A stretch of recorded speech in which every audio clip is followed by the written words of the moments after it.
Good afternoon. This is Veterans Talk. It ain't nothing but a thing. But it's a thing we want you tuned into every Saturday afternoon. I'm Elsa McGee, your host, and I'm here with my brother in Christ and the guy that got my back with this stuff, man. Yep. You know, they're going to run me and Tony both off. We're here trying to do the same thing we've been trying to do ever since we started the show. Make sense out of a senseless situation called the plight of veterans in the USA, and the USA with the plight of veterans. Now, I'm going to start off by saying, I don't know what other veterans know, right? But I know this. During the Biden administration, veterans benefits have been expanded beyond anything ever in history of the VA. Beyond anything, Tony, in the history of VA. They made benefits available. Now, being available and accessing and getting them is two different things. We're going to talk about the access and getting them benefits today because, you know, we do claims. We got people in the claim process, right, that done file valid claims, right? We say valid, meaningful, well-grounded claims because we don't file no applications without preparation. We prepare every claim we file by doing the necessary research, making sure the veteran is eligible, the first thing, because eligibility is a thing that is discretionary at the VA. And we're going to talk about that because we're on that Camp Lejeune stuff, right? And then we on the PAC Act stuff, right? And, you know, because what happened with the advent of the PAC Act, a lot of veterans that done filed claims and been denied should revisit their claims, right? They should revisit them up under the PAC Act because the PAC Act expanded the benefits to places that had never been noted before, like Fort Gore in Georgia, right? Fort Gore, it's been a matter of fact ever since the 60s that they used Agent Orange there, they stored Agent Orange there, and they tested it there during the 60s. Now, what can you get the stuff out of the soil? They haven't come up with a method yet, because if they did, there wouldn't be so many Vietnam era veterans dying from cancer, diabetes, heart diseases. I mean, you go down the list of the critical heart things, the critical medical issues that we suffer in our community, Tony. We done seen brothers and sisters in our era that was in the military gone, dead, because of these ailments. And some of them didn't serve in Vietnam. They just happened to be in the Air Force and get on one of them planes that got contaminated, Tony. Yep, exactly. Yep. You know, but now let me just move back to politics the law for a minute, and look at the politics that's affecting us. Donald Trump, I thank Donald Trump I thank God for Donald Trump because he's using Donald Trump to show us some stuff. Yes. I praise him because I don't want him to raise a rock to praise him. you know what I'm talking about. Exactly. Yes. Donald Trump has shown us that racism and mental illness is rampant in this country. Still, you know, we know it's been there. We thought, you know, the 60s kind of put us together. And what we did, Tony, as military service personnel, you know, our generation, well, they started it during the rear end of Korea, but it was our generation that really integrated the U.S. military.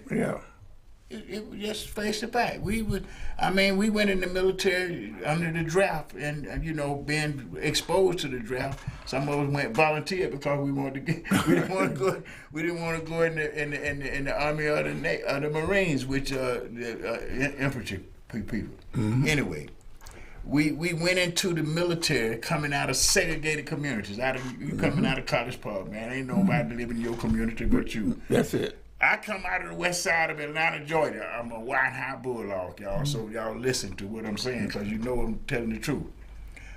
We had never lived up under the roof with somebody that didn't look like us. Never. Not in our life. So we didn't know how to handle that. We didn't have no instructional book to help us adjust to that. We went in as young men and we adapted to that like nothing you ever seen before. A few fisticuffs in the barracks, but bonds and friendship that last forever, that are close, that made us closer than brothers. All races, all ethnic groups. You know, but now while we was integrating the military, you had people fighting against that in our hometown, right? In the streets of our hometown. College Park is really part of Fort McPherson. East Point is part of Fort McPherson. Atlanta is part of Fort McPherson. Yep. So we there, even on the military post, we had to get along. But you stepped outside the military post, you better not have in your uniform. I mean, I'm just going to tell the truth. I'm trying to set the stage for something, Tony, because what I saw earlier today, I wasn't coming to the show. You know, Saturday morning, I'm running up some errands and doing some stuff I need to do. I passed by Fort McPherson. I had to go to Fort McPherson first of all, you know, because that's where my bank is. So I had to go to Fort McPherson and go to pay a bill. Wanted to pay out a bill that I owed. So I'm so glad I paid it out. End of story with that. But on the corner of Fort McPherson, down where the train station is, I see this individual. I can't say he's a veteran because we don't know. I didn't check him out. But he had on a uniform, that brown Iraqi uniform, the camouflage uniform. Well, it came in at the end of Vietnam era. And I think the Air Force were probably one of some of the first people that started wearing that khaki brown. Yep. And anyway, this what I see. Man, in khaki brown. So now, before I get to him, I can't see that good. At 77, my eyes ain't good. You know, glaucoma got me putting eye drops in. But, you know, I see the uniform, so I'm respecting that. Get closer, I see a sign saying, Trump country. I almost had an accident, Tony. I almost lost control of my vehicle. A person in the uniforms right down from Fort McPherson talking about Trump country as a veteran, it had to be something wrong. Had to be something wrong with that picture. And God just the Holy Spirit just spoke to me, counseled me, helped me, kept me control of the car. Got good sense for a minute.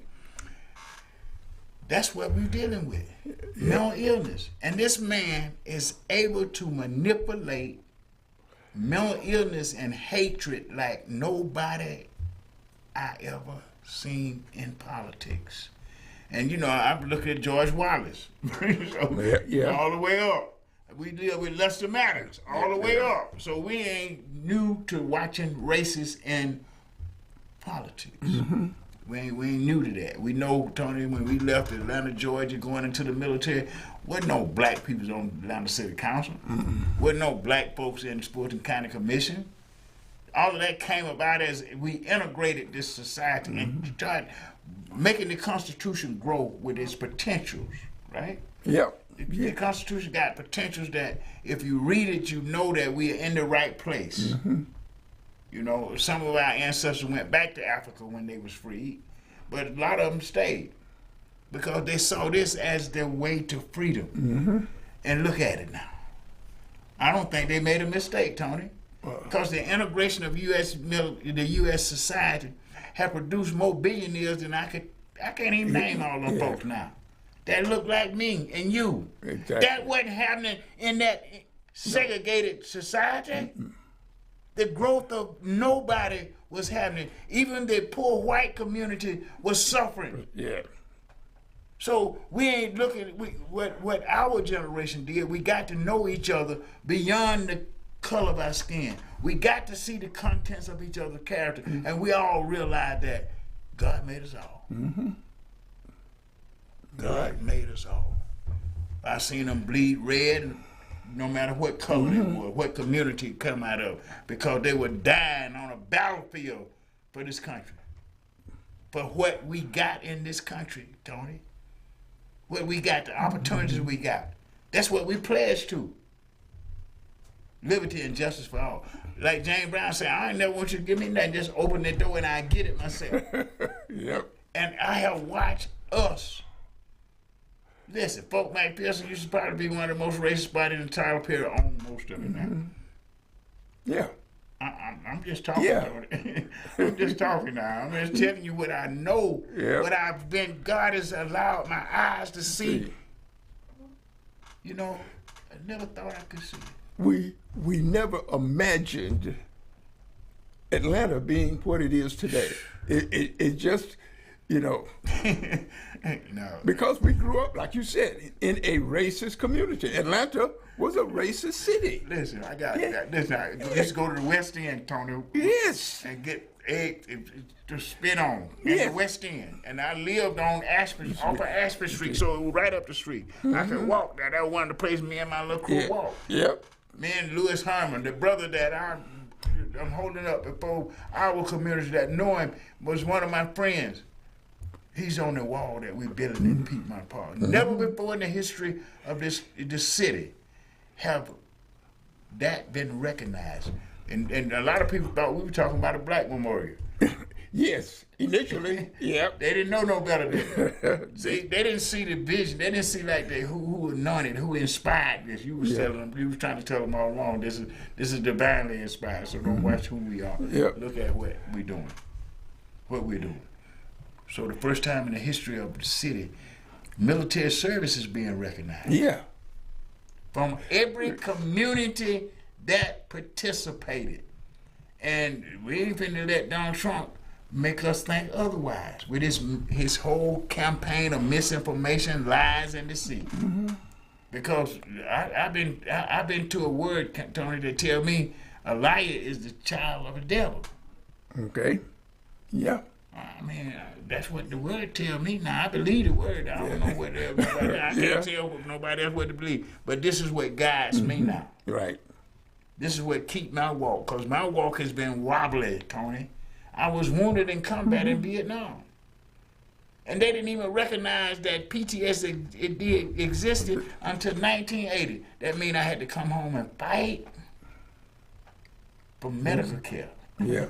Not just equal opportunity, but for basic medical care from a VA that already existed. But they was telling me, Pete Wheeler was, boy, you didn't get out of the military with a disability you ain't got now.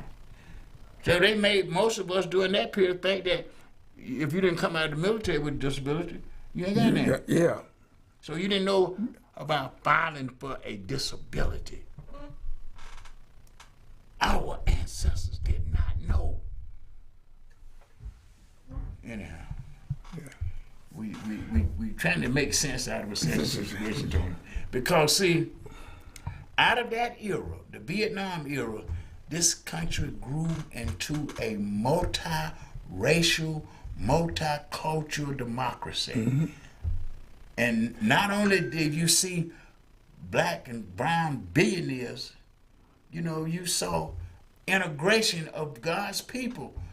Everybody getting along until the devil came up. Wasn't nobody mad about that with the devil, you know. And he came up to destroy it. He came up to confuse it. He created chaos like we listen. They got a man running for president, right? Now you go. I ain't talking about his history. I'm talking about what he did during that administration. Exactly. What did he do? Had so much chaos in the White House. You know, we didn't know what he was doing. He said he was gonna hire the best people, and all the best people that he hired saying, "Now, don't let him back in the White House." Yeah.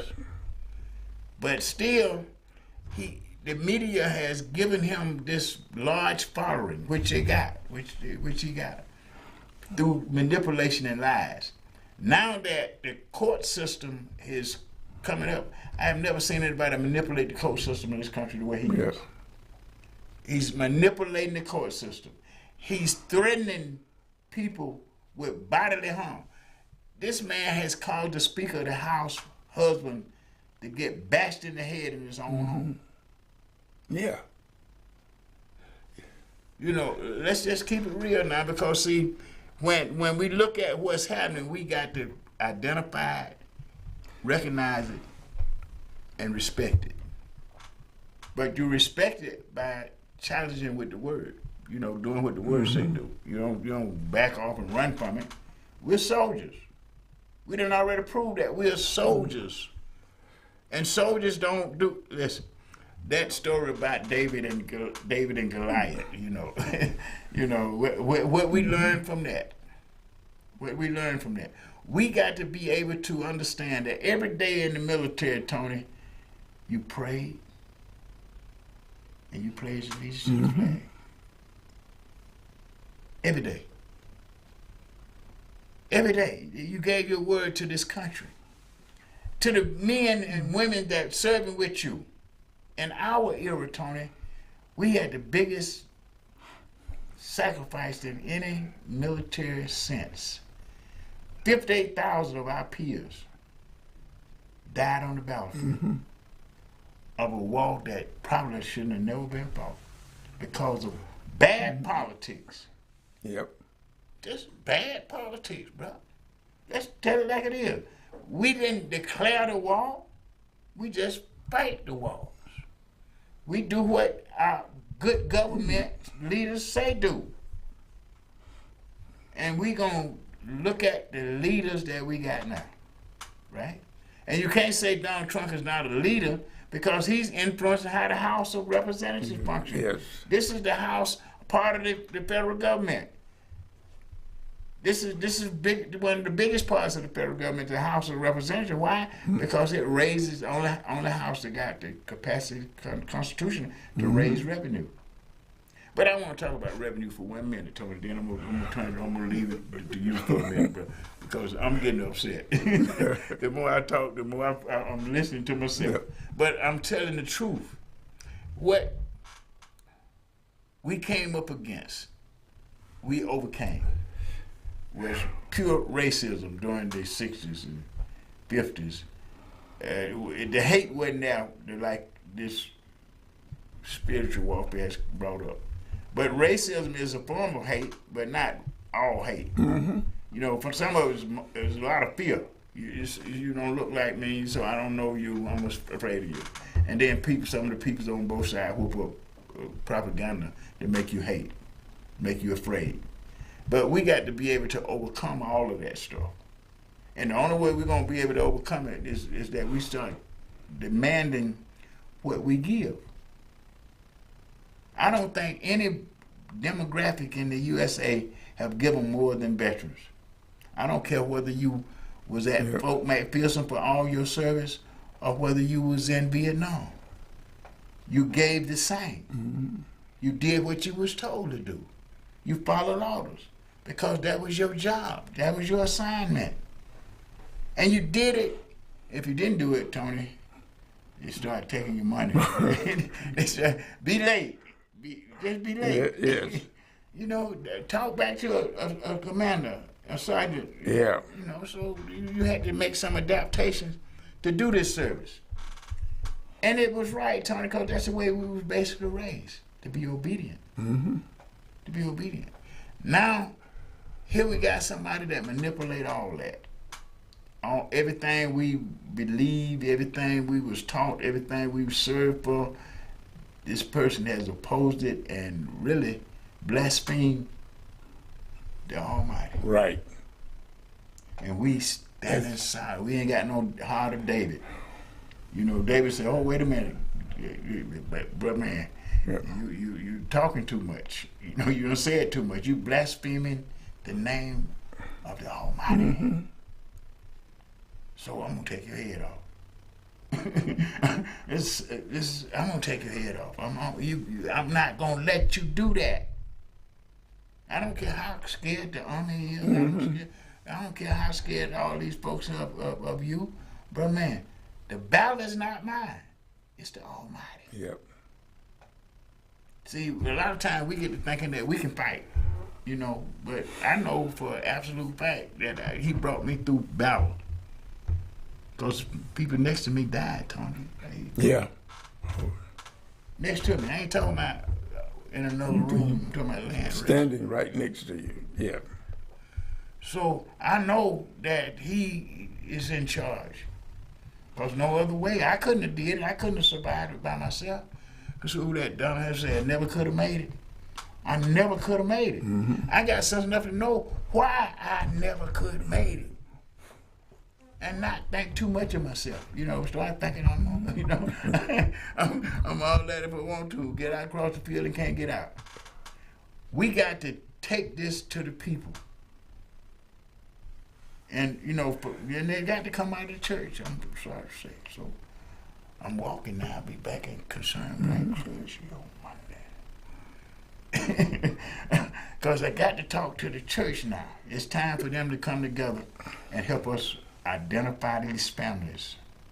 Some of these families gone, so we can bring them into church and lift them up, so they can be remembered for what they did, Tony, and what they gave for this opportunity, for this life that we got. We got to stand up and protect it. We got to get people out to vote in a way that they never voted before.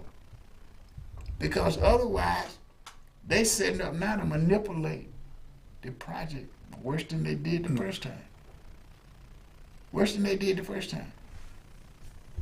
The interesting thing about that part is that when they did it the first time, we weren't aware of what they were trying to do, planning to do, and what actually did do, because there was an element of being naive about our government and how it governs and what we expected from it.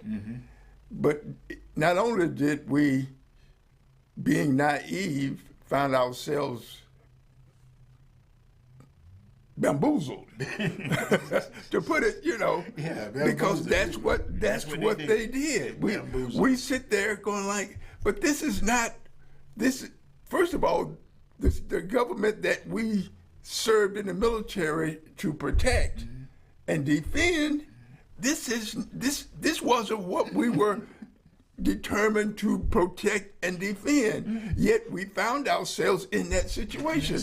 And the challenging part about that for me is that he is able to manipulate and bamboozle an entire party.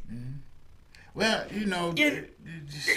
they are buying into that as if everything he says is correct, yet all they had to do was look back at his past activities. But for some reason, and that's the thing that just boggles my mind, is they know what he did, but they are willing to allow him to ascend to the most powerful position in this country again, and possibly do. And the other thing, he's letting them know without a doubt, I am going to do whatever I want to do because I expect you to allow me to do whatever it is I want to do. And the stuff he's talking about doing and planning on doing has nothing to do with governing the country, which is why he should be in that position to govern the country. But he is in it for his own personal gain. And the thing that bothers me the most is the fact that this party knows this is what he's doing. He's told, don't look what I'm doing. I'm telling you what I am going to do. And they're sitting there, okay, we're going to let you do what you want to do, but it's not for the benefit of the country. It's only for him. He's in it for his personal gains. He was in it for his personal gain during his initial position as president of the United States. And so he knows, based on his experience, what he could get away with then. And so he's letting you know, okay, I got away with this, but I want to get even more. I want immunity. And that's the thing that just, how can you give anybody in a governing position immunity against anything they do? That's not how a government, that's not how a constitutional government is supposed to operate.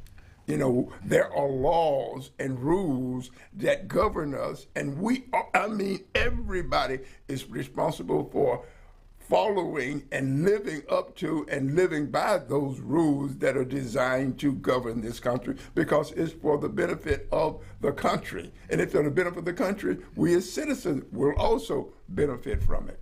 But for some reason, and it's not for some reason, he knows what he's doing. This is intentional. This is what he wants to do for his benefit.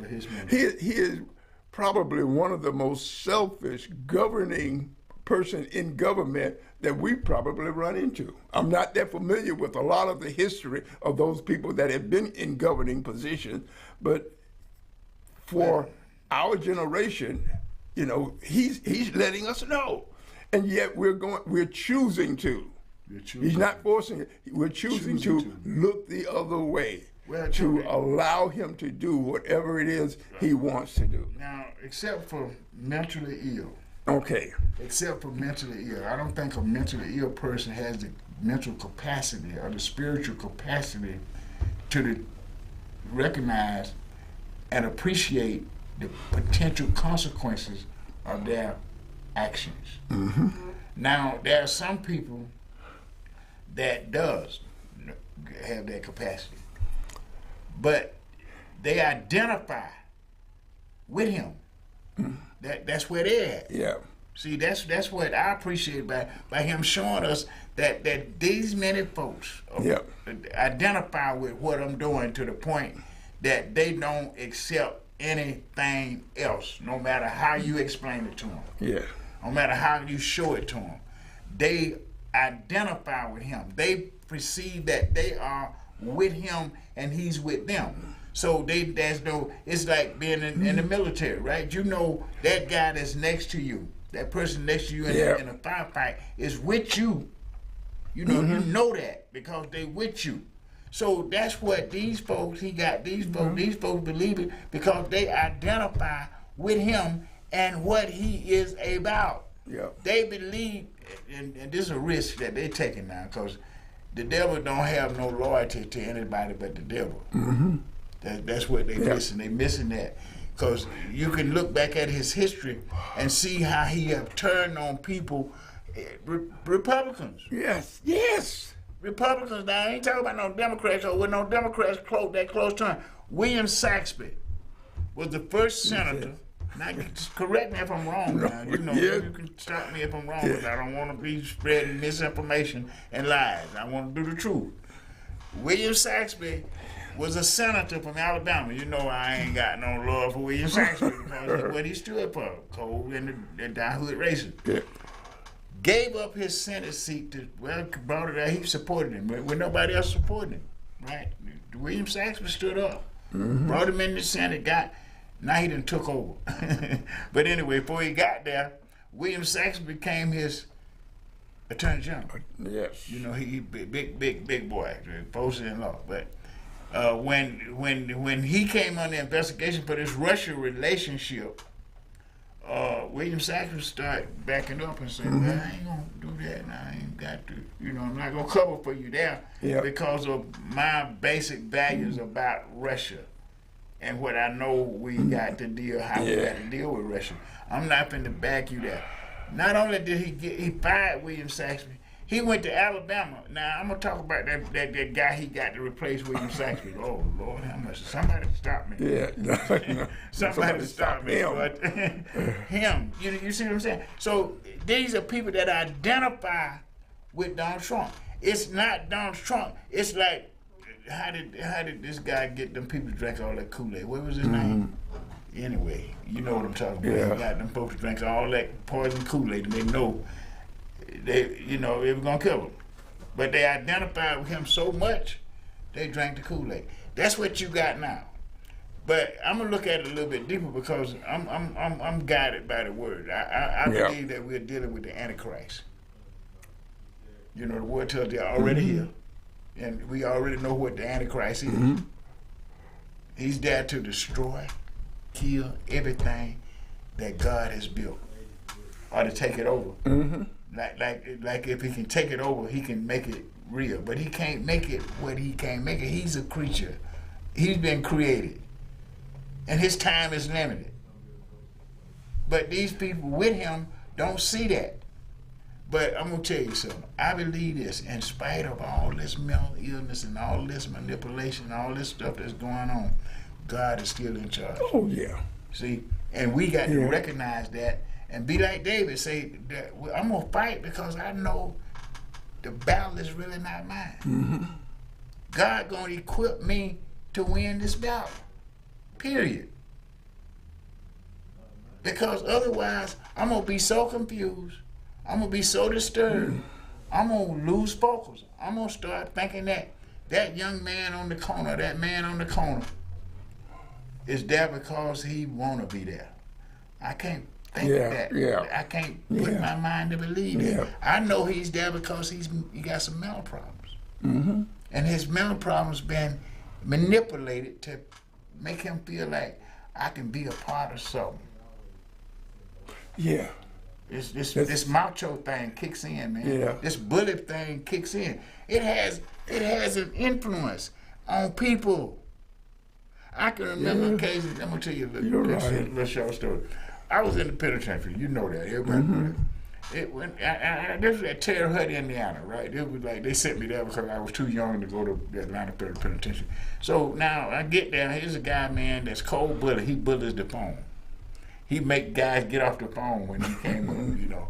So one day, it was a guy that just got in the penitentiary that didn't know nothing about him. He wasn't intimidated by him. He had deeper problems than the bully. He wanted the phone. Yeah. So the bully gonna try to get him off the phone.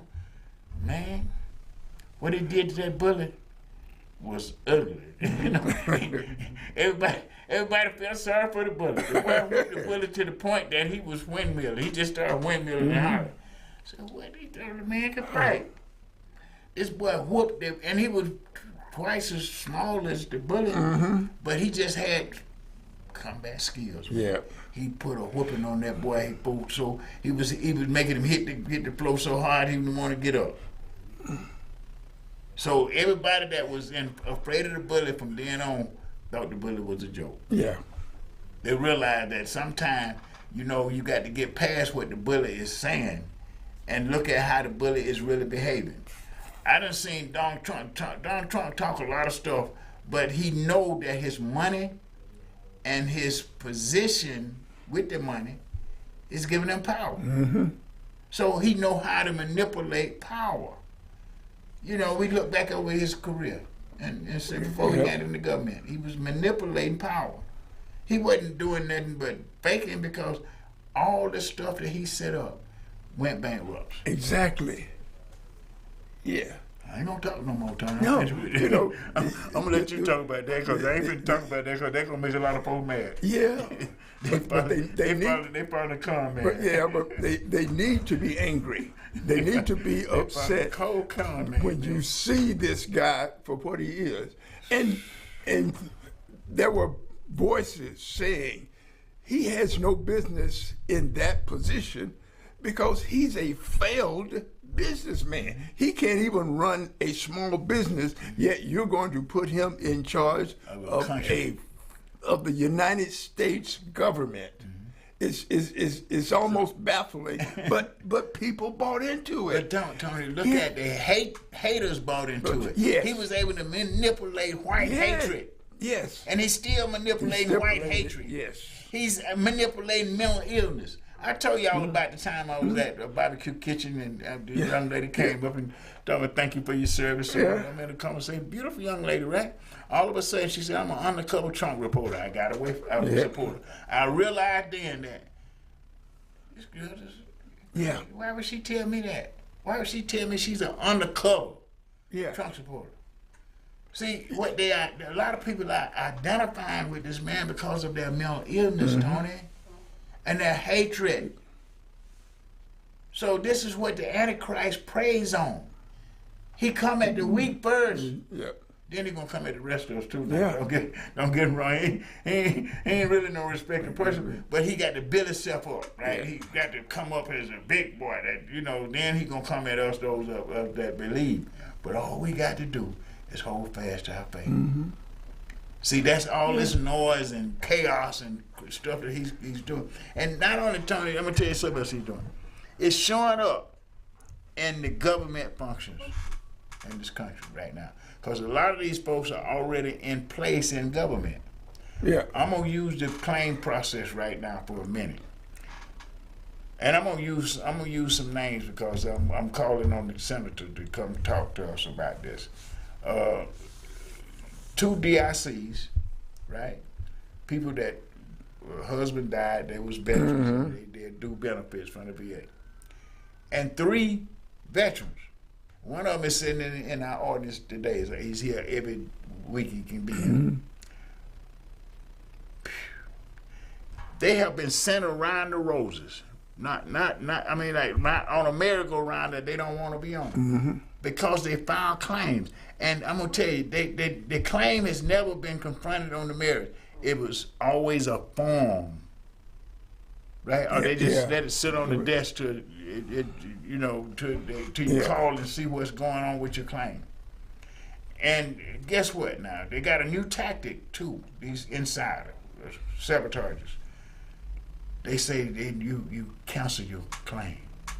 2 of these veterans got information from the VA that they have canceled that claim and they know, they know darn well they ain't canceled their own claim. Yeah. But I'm talking about 2 of these veterans that's on the merry-go-round been told that they canceled their claim. Those are people that's working on the inside of our VA. They don't even want to recognize the veteran benefits that veterans have earned and waiting on. Listen, those benefits were meant for the veteran, his family, and the community.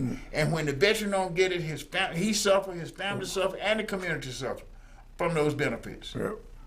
And we got people in the VA playing with their benefits. Just keep them on the round, just keep them, because now one of the veterans, man, I'm gonna tell you, this scared the daylights out of me because I had never seen it before. I have had veterans tell me, oh no, I got 50%. I don't want to go back and get nothing else because they might take that. They ain't gonna do that with your claims, right? They won't do that with your claim. I got a case last week. And first I couldn't believe it. I had to read all the documents. So that means I had to put all the rest of the stuff to the side and just study this because it done struck up my, what is this here? This can't be right. Let me look at all the paper. I'm calling the girl. She filed a claim for increase. They took the examiners. That we talked about Trump privatizing the exam system. Yeah. Okay. He stacked it too. They took the examiner's report and says that her condition has improved, right? So they was gonna reduce her benefits, the one that she already had. And now they put the one that she filing for, they deferred that. I said, Lord, I know why you didn't make me no lawyer. You made me a paralegal. I'd be disbarred all the time. Listen, they had no business doing that. The standard of review for this particular case is simply this. Once you get 2 doctors, medical professionals, to make a statement on your claim, right? One for it, one against it. That's what they call the benefit of the doctrine. Yeah. It automatic triggers, right? Because you got these 2 medical different opinions. The benefit goes to the veteran. That standard review wasn't even mentioned in the claim. They just went to opposed reduction system, which is another standard review, right? That standard review is usually triggered by a veteran being in a benefit position, and 3 years after you got your benefit, you ain't been to the doctor since. Okay. You ain't been to the doctor. You ain't got no follow-up or nothing. You just got the benefit. Well, that triggers the proposed reduction review, right? The proposed reduction review says, if it don't actually cut you off. It proposed to cut you off. So you got the right to object to that. I done got him before. I got him with Dr. Carver a couple times. Because, you know, he well, I shared his fear of the VA. Most veterans, but Dr. Carver just wouldn't go to the VA. I had to get him established in that a couple of times. He wouldn't go, but he was going to the doctor. He was going to Kaiser. Yeah, okay. You know? He was going to the doctor, so we had medicals, right? But, you know, they wasn't being transmitted by Kaiser to the VA. So the VA just said, well, you ain't seeing us. We proposed that. The minute I showed them the record, they backed off. You know, that was in it. In this particular case, they give you 60 days to respond to that proposed reduction letter. But in the meantime, they put all the issues that she asking for an increase on, deferred those. You okay? Just put them on hold, like, you know, just ain't gonna address them right now. Right now, we finna tell you, we can take that, what you got, because you asking for more. But the reality was she would go to the doctor every week. But she ain't going to the VA every week. She's going to an outside medical professional, right? And so they're going to have to stop it. But it doesn't really shook her up. She already got PTSD. And I know she's looking. She already got PTSD. But she's one of the sweetest people we know. She used to come to Concerned Black Clergy with her. She's a minister. But so that's the way a lot of us with mental problems get. We get straight. We turn our lives over to Jesus, so we say we need some help. You know, so we come to Christ. But that ain't no mistake. But anyway, she just bought a house, so she depending on her income. Yes. I said, man, it just. My PTSD is combat PTSD now, so I started saying, Mr. Lord, maybe I need to stop doing this, because I'm getting upset with seeing this stuff come at these veterans, and it ain't right. It ain't right. I had to do it. I endured it for 16 years by them just looking at me saying, well, you dress nice, you look all right, so you had a little reaction to your combat being wounded, but you all right. I'll see you later. I had to go to law school to learn how to, you know, but I'm thankful for the veteran benefits, right? So that's what I went to law school on. I got paid for going to law school, but I couldn't become an attorney because I was convicted of a crime of moral turpitude. Okay. So you can't practice law. Anyway, they couldn't stop me from being a paralegal. Exactly. So I know the law. And it has enabled me to help a lot of veterans, and over the years. And now, being 77, I'm leery of the system now, because I'm seeing things in the system that didn't exist when I first started filing claim. Used to be you could just write it on a piece of toilet paper, send it in, they were gonna process it. Oh yeah. Now, if you're on the wrong form, they let it sit on the desk 6 or 7 months and then tell you, well, you out of time. You didn't file back in time, so you got to start all over. You got to bring us new material evidence. The way they're manipulating the system. And that's what you see in Trump. But these people was in the system already. It looked like he just activated them. He just activated these folks in the system. That's what I want everybody to understand. Trump got supporters that will tolerate all his stuff because they're down with him about that. This is what they want. They believe having a white man in charge of them is freedom. That is their freedom. They can't look back at the past and saying, well, if you was a poor white person, you was treated, you were a little bit above the Negro. A little bit above the Negro. Sometimes you got whooped too. You know? Okay, Tony, go ahead, man. I'm sorry. They're gonna get me. No. But you're making a perfect point to make it easier to understand the process. Everybody needs to know how the process works so they don't get caught. Don't get caught in it. You know, it's about not just winning the case, but it's also being educated on how the system works. And Tony, one of these cases, let me say this for you. One of these cases was denied in 1985, right? Mm-hmm. That's a long time ago. Right? Mm-hmm. We won the case for him, but the VA manipulated the way the decision came down to stop the back pay. See, and the law is, listen, the law is, if you make a mistake, if it was 100 years ago, you prove that you made the mistake, well, then the benefits incur from the point of the mistake. Yeah, yes. Man, they fighting this lady like she done did something wrong. That's one of the DICs. Yeah. See, so we want this senator to see some stuff, and we're gonna show him. So go ahead, Tom. I'm sorry. No. You're making a point that a lot of people online will understand how the system works, and all of a sudden they find themselves, their benefits being cut, being lowered or cut off completely. Cut off. Listen. Yeah. They do it, Tony. Sometime I had one case, and I just heard the insider say that your total and permanent status is protected. And they won't cut you.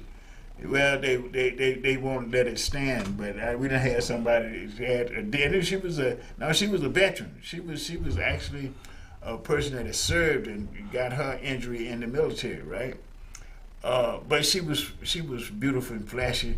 She got a benefit. She going to the VA, so she was a little arrogant at times, a little overconfident. But that's part of the mental problem. Yes.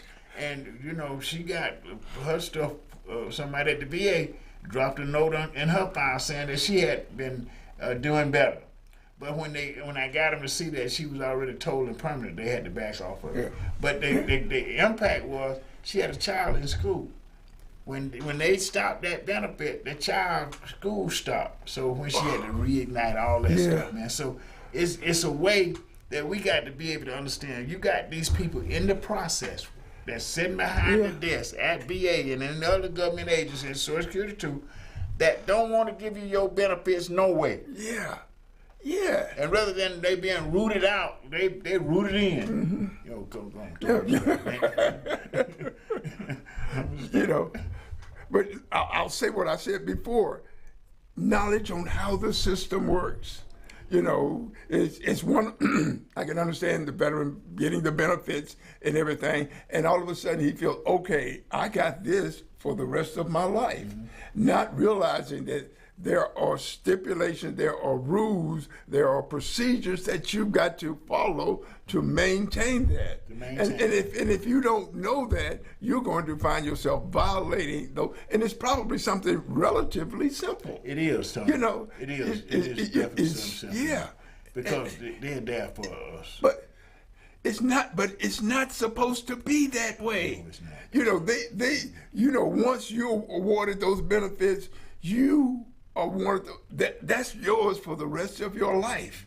Now, occasionally, you are going to be required to maintain certain health procedures and rules and regulations, but you shouldn't be losing your benefits. It's one of those things where it appears it would be relative. It appears that it would be relatively simple to inform somebody, according to our records, you or not doing this. You haven't done this, and as a result, you stand the possibility of losing your benefits. Okay, what is it? Because they're there to provide you with the benefits and help you maintain those benefits. So they should let you know this is a possibility that you could lose your benefits because you haven't done A, B, C, and D. And I tell them all the time, we tell them we have to, Tony. Yeah. By rules, if you're a BSO, and you're working to help people with your stuff, you're supposed to educate them. Yes. Inform them as you go. And I know most of our clients would say, man, you talk too much. But I had to tell them so that they'll know that these barriers are there so we can overcome them together. Because what happens if I'm gone? If I'm called home, and one day I'm gonna be called. Yeah. What you gonna do? You need to know how to defend and proceed with your benefits. And that's what we're supposed to do as veteran service organizations. We're supposed to not just help a veteran get their benefits, but help them maintain them after Yeah. they get them, right? Help them grow them if they need to. See, because a lot of veterans, man, think that once you get to the 100%, well, it's over, and they get into bedridden predicament. They in a bedridden predicament. They can't get up.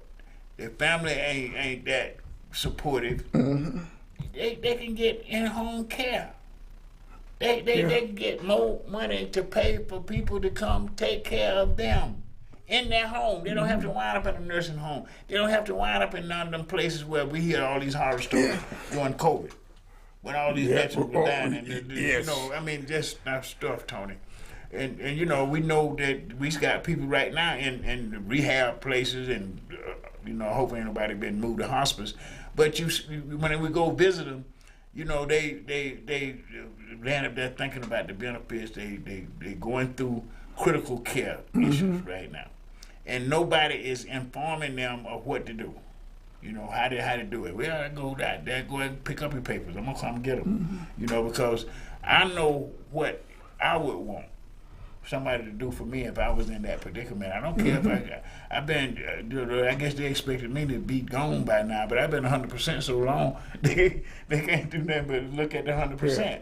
And I can get the add-ons when I need them. Thank God I don't need them. You know, even though I just went through some medical stuff that pointed out the malfunction of the VA, and that was because I need to be here talking about it.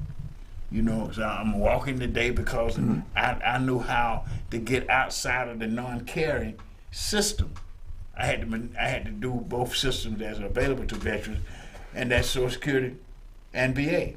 Now, had it not been for Social Security benefits, I probably wouldn't be walking today, Tony, because VA stuff dropped me when I left the hospital. I'm waiting on physical therapy. Ain't ain't heard from nobody. I try to call them. You get on the phone with VA, you there all day, and you might not get nobody that's gonna make sense to you. So I call my Social Security doctor.